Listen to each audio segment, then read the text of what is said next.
Hey guys, welcome back to another video on the Miami Dolphins. So it was a great day to be a Dolphins fan. It was a fantastic day to be a Dolphins fan. Obviously, just from everything that I really wanted to see happen. Some things obviously I didn't see. Some things I'm still kind of concerned about.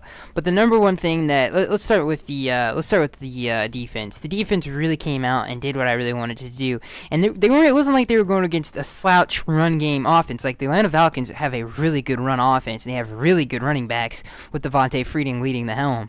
And they absolutely they dominated that line of scrimmage. Even when Sue got hurt and he had to leave, he hurt his ankle. He's going to be fine if you guys don't know, but he's going to be totally fine. But even when he left, Chris Jones came in and had one heck of a game against starters, for God's sake. So great by the defensive line. Let's get to the linebackers. The linebackers came out and played. They came out and played. I wanted them to step it up. They came out and they stepped it up, especially Koamisi, Jelani Jenkins came out. Kiko Alonso had a very good play on fourth down. Koamisi had played really, really well. Jelani Jenkins had that sick play on the Rashard Jones interception. What a pick by Rashard Jones. Jacob Tamey tried, I think, hook into the end zone, and before he could really get into his route, Jelani hit him off of his route to set up the interception for Rashard Jones, which was just a great play by Jelani Jenkins. And that's what we've seen from Jelani. Jelani had a really good game also. Had a lot of tackles. Just an all-around really, really good game. Let's get to the bad part of the defense. When Julio Jones was out there, it was pretty tough to watch. Julio Jones was just absolutely destroying us for the couple plays he was out there. Tony Lippett was exposed extremely hard. Tony Lippett was just getting destroyed out there. Bobby McCain did not do well at all. I'm sick and tired of seeing him line up outside. It just doesn't work. He just needs to be in the slot. Bobby McCain is not a very good outside corner, obviously with his size. He's got the speed, but the size is just too much for him to overcome. And then Tony Lippett played very bad. So the secondary question marks there. It's a huge question mark with this secondary. Byron Maxwell got beat on a play. And Julio Jones went out. The secondary got way better. Tony Lippett still continued to struggle, but the secondary as a whole got way better. But again, guys, this secondary is going to be a big problem. Our savior is Xavier Howard. If he's not what we think he's going to be, it's going to be a very tough year in terms of pass defense, man, because it's looking like any number one wide receiver we go against, they're going to have a game against us if we don't figure this out, and we figure it out fast. And we got to figure it out in some way. Hopefully Xavier Howard is all we want him to be. But other than that, after Julio Jones left, in terms of collectively as a secondary, they did really well. But again, Tony Lippett did continue to struggle. The good thing is even from the reserves, we caused turnovers. Michael Thomas had that sick hit. So we caused turnovers, which was really, really good to see. We stopped the run game, which was the most important thing. I really wanted to see that against a really good run offense, too, in Atlanta. And we didn't let up a touchdown, which is huge. Just an all-out great day for our defensive line and our linebackers, but not from our secondary, which is alarming. But I'm hoping Xavier Howard is the player we think he will be. So let's get into the offense. I am so happy with the offense. This up-tempo offense is so fun to watch. It is just so fun to watch, and I love to see this on a consistent basis. We saw it in Dallas.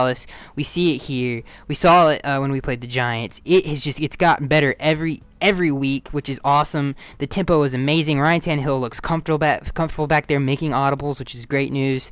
I guess the read option or the zone read is coming back. Ryan Tannehill looks. I mean, that's just going to make our offense that much harder to defend against. Arian Foster looked like a goon out there, man. He looked like an absolute beast, scoring a touchdown. When he broke that tackle, when he cut that pass from Ryan, he just looks so smooth out there. He just looks like he looks like he's back to his old Pro Bowl self, which is great news for this team. The wide receivers looked absolutely amazing. Kenny Stills continues to shine. Jarvis Landry is Jarvis Landry. He's a beast. Devontae Parker, I'm going to need you to hold on to some of those balls, DP, but he still beat his cornerback. He beat the cornerback off the line of scrimmage, and he dropped a deep pass in between the corner and the safety. But still, man, Devontae Parker just got to hold on to those balls, and he looks, again, his talent is shining still. Jordan Cameron, oh my God, Jordan Cameron, can you just please catch the ball? Like, what's wrong with Jordan Cameron? He had one in the open in the flat, for God's sakes. This man dropped the ball in the end zone on the same play against Dallas. We stack it to the left side. We get one-on-one with Jordan Cameron with the defender, and he still drops it. It was right on the money too, man. It's just, what's wrong with him? Something's wrong with Jordan Cameron. I can't put my finger on it, but it's making me want to throw up. Okay, I about threw something at the TV when he dropped another pass. The run game still leaves some things to be desired. The best run of the night was with Arian Foster to the right. Damian Williams had a few, but I'm talking in terms of first-team offense. The best one was definitely the stretch play to Arian Foster to the right. That was again, the run game did leave a lot to be desired, but overall a great performance. Rashard Jones played amazing. We know he can. Just an overall great performance by the Miami Dolphins. It answers some questions that we needed to be answered, which is really, really good. Some questions still loom, obviously with the secondary, the run game, some things in the tight ends. Deion Jordan had a good blocking day, but nothing special in the receiving game. But that is going to be, guys. I am Skag1683. I'm overall happy with the performance. I don't know about you guys. Let me know down in the comment section below. And I will see you guys in the next one. Damian Williams puts his pads down and gets into the end zone for the touchdown. And he will keep on the zone read. First run for a good athlete in Tannehill. He'll take 3rd and goal. And on the ground, Foster. That smooth cut to the end zone. Arian Foster, touchdown Miami.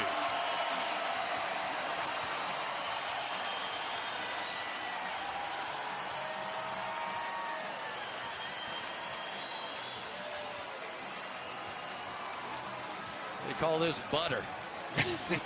Watch this block around here on the end, though. Jordan Cameron is going to make up for it a little bit. Yeah. But this is so nice. Arian Foster just so casually makes the cut like he's been there a million times before, which he absolutely has. And Tannehill about to get hit again, gets it away, and there is Arian Foster.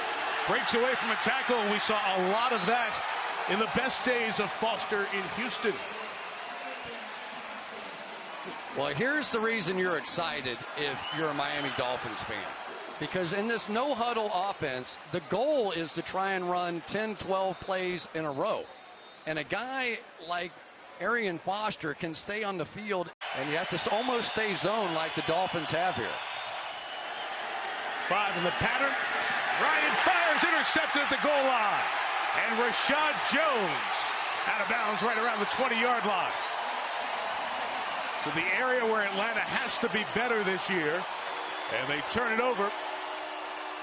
Jones, who picked 5 last year, gets 1 from Ryan at the goal line. And puts Miami in business.